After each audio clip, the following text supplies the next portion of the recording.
On the Origin of Species, Charles Darwin's world-transforming scientific text of 1859 returns us to fundamental questions of narrative, human existence, creation, and also, surprisingly, of literature. This text is also perhaps the seminal work of British Victorianism, written in 1859, famously some 2 decades after Darwin had already collected the initial evidence and had begun experimenting in his own mind with the ideas that he lays out on the Origin. Of course, it was also, he was compelled or motivated to write it after learning of similar work and findings done by another naturalist, the Victorian Russell Alfred Wallace. And so, On the Origin of Species, 1859, revisits some of the fundamental questions about the world, about life, and about where everything, including humans, come from.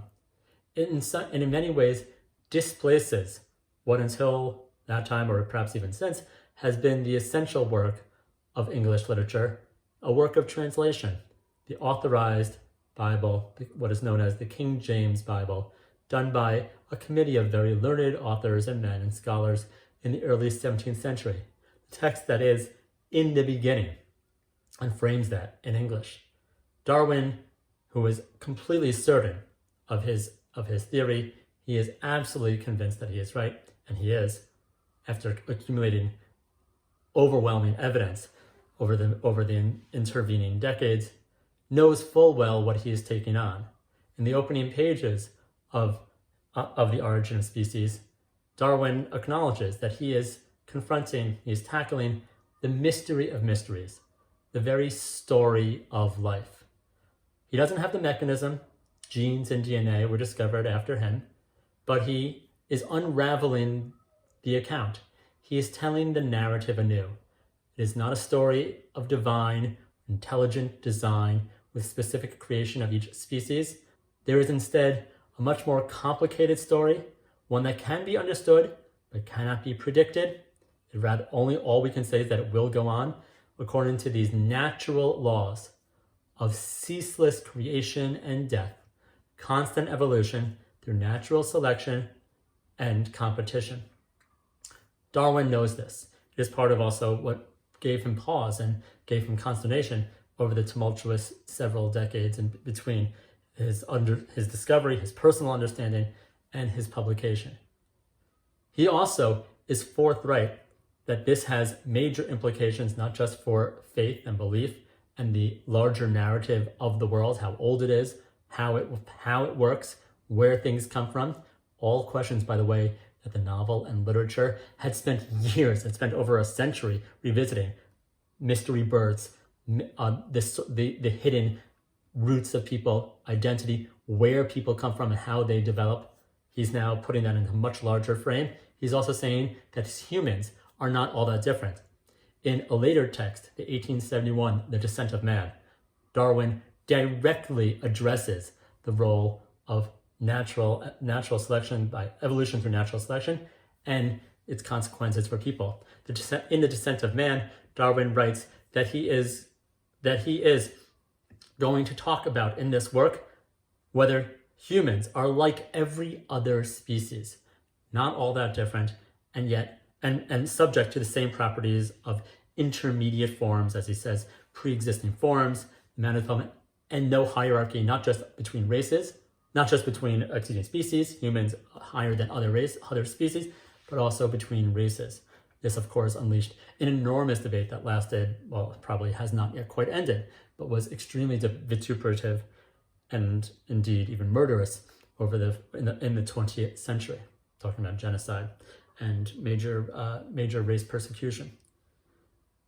He is also just as conclusive and direct in that text, concluding that man is descended, not ascended, descended from a hairy quadruped furnished with tail and pointed ears.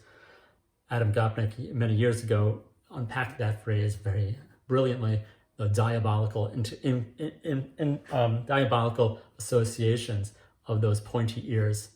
And also, he is completely dismissing Darwin is, the myth of the noble savage, of the New World, the Native Americans and indigenous peoples being somehow closer to what humans once were, that romantic vision. He says, no, humans actually came from some ancestor in the forest, the arboreal forests of the old world. So humans are not different from other species. In fact, even the differences between humans might be relevant, immaterial in their own right. This, like the novel, is giving like the Victorian novels, with which the Darwin is very much, his writings are very much engaged. Gillian Beer, 1983, gave superb, brilliant expression to those intersections, how Darwin was both using Victorian literary tropes and motifs, and how literary authors, primarily Hardy and George Eliot, masters of the late Victorian form, were responding to what Darwin had suggested in his works. And so what Darwin does is to give an account of all of life, humans to the most simple and the most simple organisms, all of it part of the same narrative, just as the novel was trying to do with British society, from the aristocrats down to the most innocent and also the most mean and poor members of society. All of them subject to this, all of them participate in the same account, the same story, all of them subject to the same social laws. Darwin saying the same thing about life itself. Finally, the text is masterful. On the Origin of Species, it exploits, it engages, it employs metaphor and analogy, comparison, rhetorical strategies, all of it to convince what were very skeptical and bewildered readers of the persuasive truth of Darwin's argument. It begins with talking about dog breeding, pigeon fanciers, and then goes from what seems like a metaphor to saying, no, this is the account itself. It therefore is kind of a mix of the metonymy and metaphor for a more advanced level of poetry and the novel, and brings them together into this new account of the world. And at the end of the text, the very final pages, the last paragraph, uses what is very poetic, extremely poetic language of the web of life, the tangled web of a bank of a river, where death and life, famine and death, as well as teeming nature, all exist side by side. It is impersonal, but it's constantly going. It is ceaseless. This is nature red in tooth and claw, as Tennyson famously wrote, actually some years before The Origin of Species was published, but when those ideas were already current, and some of these ideas were starting to be current in the social conversation.